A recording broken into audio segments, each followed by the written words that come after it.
Cheesy the Podcast, presented by Just Cheesy Productions.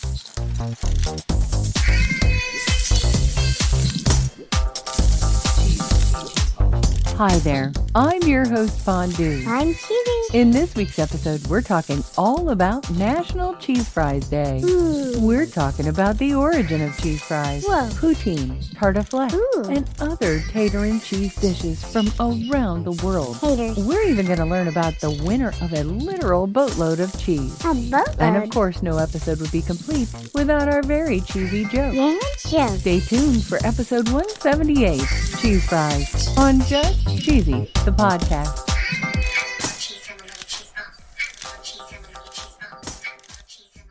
According to nationaltoday.com, April 20th is National Cheddar Fries Day.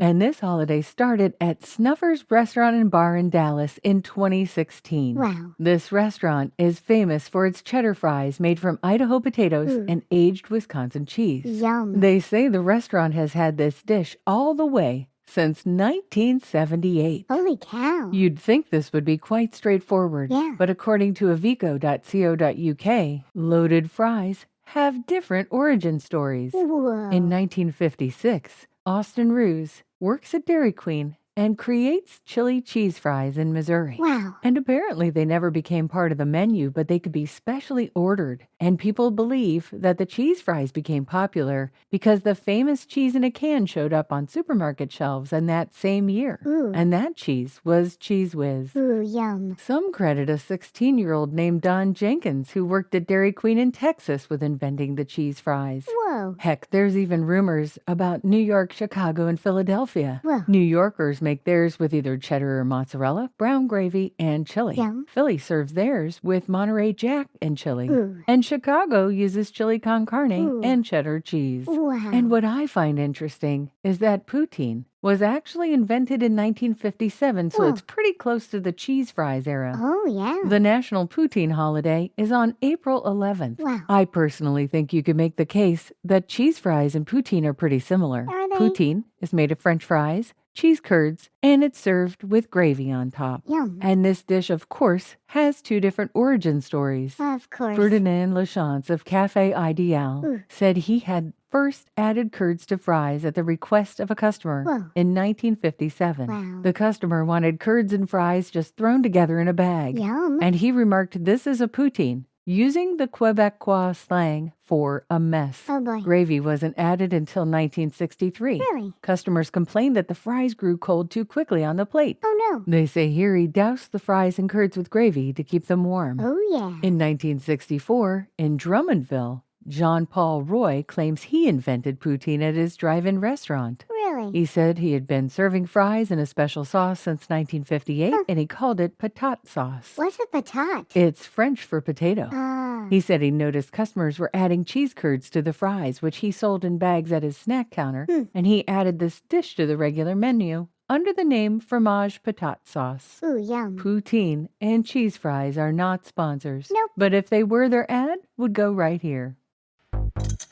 Have you ever wanted to listen to the web? Yeah. Well, Newsly makes that possible. They do? They're an all-in-one audio super app for iOS and Android. Super app. You can listen to trending articles on the web on topics that you choose and get them read to you in a natural human voice. What kind of topics? Sports, Cheese? tech, business, science. Cheese? I'm sure there's even cheese. Yay! They even have an entire section for podcasts. Are we there? Of course we are. Ooh. It's one of my new favorite podcast apps. They even have digital radio. Holy cow. Just go to www.newsly.me to download it free. Whoa. Or use the link in the description. If you use the promo code CHEESY, Cheesy. that'll get you 1 month free premium subscription. Yay, Newsly. Now, back to the podcast.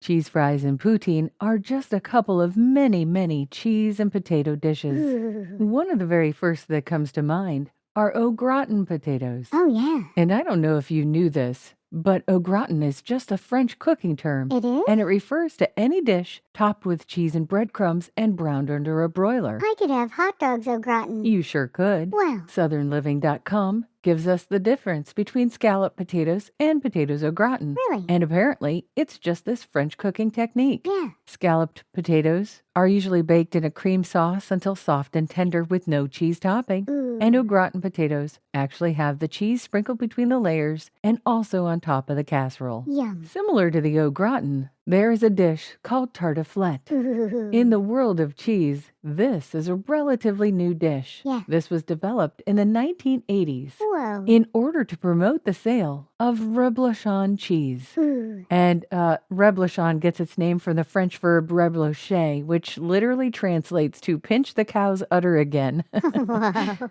You can call it whatever you want, but I call it delicious. Yeah. It starts with peeled and sliced potatoes, Yeah. smoked bacon, a Ooh. white onion, Oh. some white wine. You cook the bacon, Yeah. and then you take it out. You put the onions in the bacon grease, and you cook that. Whoa. You add a little bit of wine to the pan, and it reduces, and it makes this kind of a sweet sauce with the Yum. onions. You put that over top of the potatoes. Oh. Then you take that potato mixture yeah. in half. You sprinkle it with some of the bacon. Ooh. You top it with some of the reblochon. You repeat the layers, Ooh. with the last being the reblochon Yeah. and the remaining bacon. Yum. You put that in the oven and you let it bake for 20 minutes until it's golden brown and bubbling. Yummy. I mean, with the layering and everything, this is almost potato lasagna. Ooh. It is so yummy. So good. I mean, and not to outdo themselves, but the French actually have a take on mashed potatoes and cheese. Whoa. They have something called pomme aligot. Really? This dish is somewhere between mashed potatoes and fondue. Whoa. They describe it as intense, stretchy, and rib-stickingly comforting. Whoa. And they claim the dish is 43% cheese by mass. Holy cow. You're going to need potatoes and cheese, Yeah. salted butter, heavy cream, and a few Ooh. cloves of garlic. Yeah. The potatoes are cooked until they fall apart. Yeah. And unlike most mashed potatoes, this involves a lot of stirring to melt the cheese. Ooh. And it encourages the release of the starch, ensuring you get, they say, the stretchiest aligot possible. Wow. It looks so good. Yeah, it does. Not to be outdone by the French, but the Swiss have a couple of dishes of their own. Of course. Raclette reminds me of fondue, Yeah. where you can actually make it at the table. Yeah. It usually involves a cheese melting apparatus. Okay. I've got one that's got little candles in the bottom, and you take a slice of cheese and you let it melt. Ooh, yeah. Traditionally, you would have small boiled potatoes or other charcuterie on your plate. Oh, yeah. And then you take that melted cheese and you slide it on the top and you eat it right there, and it's delicious. Delish. The Swiss also have a dish that I'm going to brutalize and call rosti. Oh, boy. R-O-S-T-I. Sure. And this is kind of like hash browns. Oh, yeah. According to HelveticKitchen.com, this is a grated fried potato pancake. Ooh. It's made in a frying pan. Okay. It's best with waxy potatoes. All right. And clarified butter is usually used. Ooh. Unlike hash browns or home fries, this thing is more like a pancake and it's flipped all in one go. Ooh. And this potato pancake is typically served with cheese on top. Yum. In Ecuador, there's a fried potato pancake called la pingachos. Oh, sure. I'm sorry. Yeah. The thick potato patty is stuffed with cheese and cooked on a hot griddle until crispy brown. Yum. There's a Slovak dish called, I'm so sorry, Oh, no. brinzové halušky. Oh, no. This no. is a potato dough similar to gnocchi. Ooh. It's served kind of like spätzle, and it's cooked with a soft sheep cheese on top. Yum. Of course, there's added bacon on the top of that and some chives. Yummy. Kind of similar, in my opinion, to the pomme aligot. Oh, yeah. There is a dish in the country of Georgia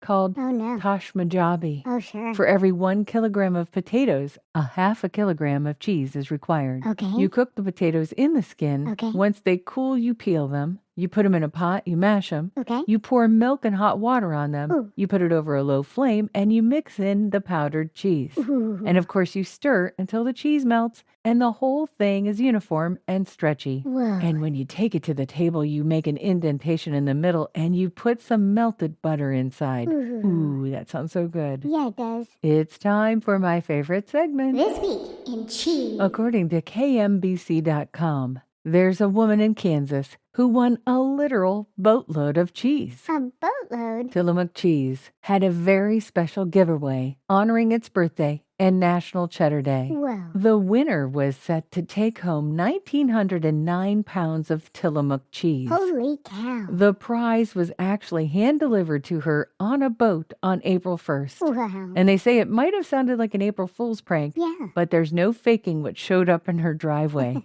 Wow. There's a picture here of her standing by this literal boatload of cheese. I'm ready for a joke, Fondue. Okay, how did Fries taunt cheese after winning an award? I don't know how. It said, "You can't top this." Oh.